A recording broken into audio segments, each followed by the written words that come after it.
Good afternoon, I'm Riza Diaz. This is One News Now. Malabon residents will find it easier to go around the city after the LGU allowed tricycles, including e-trikes, back on the road again. Let's get the rest of the story from Ryan Ang. He's reporting live from Malabon City. Ryan, when will their operations start? Yes, Risa, pedicabs, tricycles, and e-trikes can resume operations in the city of Malabon starting Monday.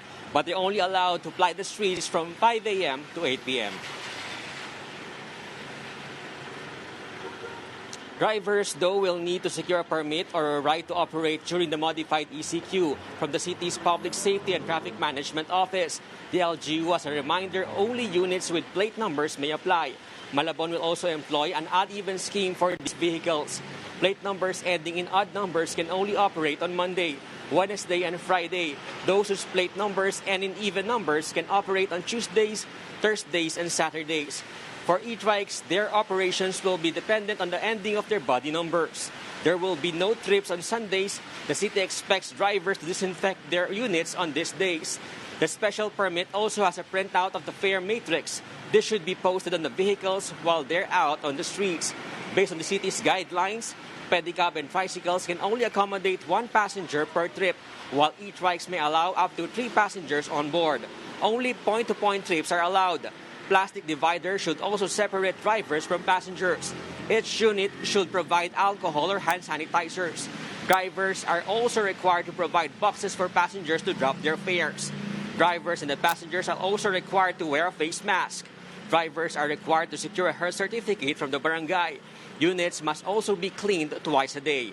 For tricycle pedicabs, the fare is 15 pesos per kilometer and 2 pesos per additional kilometer. While for e-trikes, the fare is 15 pesos per passenger per kilometer and an additional 1 peso for every additional kilometer. Riza, tricycles from other cities definitely cannot enter Malabon, and those who will violate the guidelines face a 1-month suspension of their franchise for the first offense and revocation of their franchise on the second offense. Riza. Ryan, linawin lang natin dun sa odd-even scheme that you mentioned, ang basihan ba nito ay yung plaka ng motor nila sa tricycle or yung numero na naka-assign sa kanilang mga units?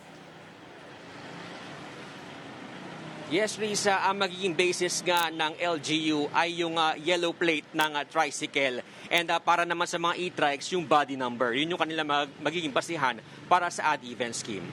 Okay, now I'm also curious kasi you mentioned yung paraan nila kung paano magbibigay ng bayad. Magkakaroon ng isang box kung saan nilalagay nila yung pamasahe.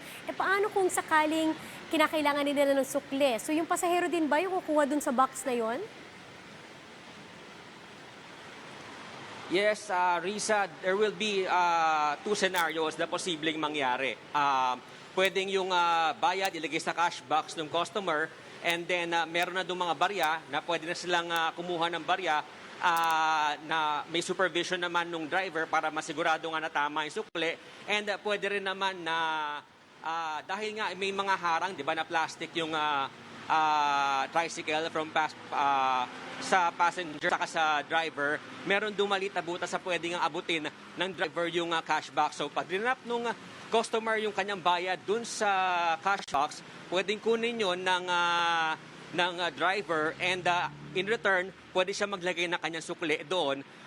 Doon maiiwasan yung hand-to-hand contact and sakali man magkaroon nga ng contact dahil madumi nga rin yung pera, pwede naman silang mag-sanitize using the alcohol na provide ng bawat tricycle na isa sa mga requirement ng LGU para sila ay makabiyahe.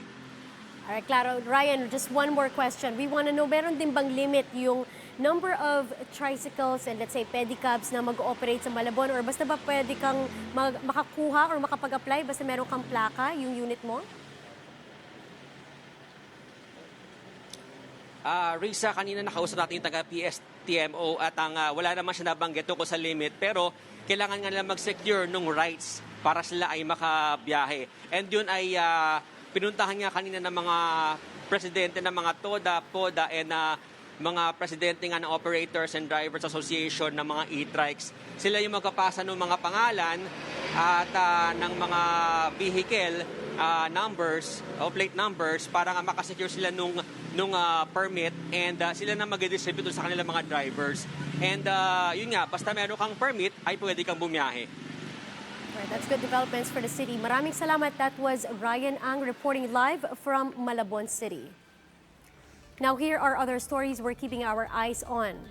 Malacanang orders the interagency task force to include beneficiaries of the first tranche of the government's aid in the second round of DOLE outs. That's on top of the 5 million new households that will be added to the list of beneficiaries. The DSWD is also tasked to create an online portal containing the list of eligible beneficiaries of the Social Amelioration Program.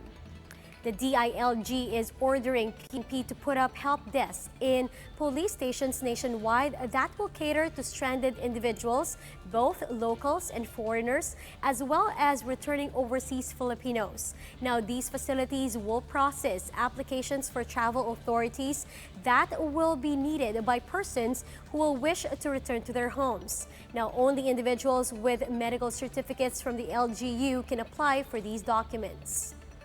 And Palas remembers uniformed men who died in the Marawi siege 3 years ago.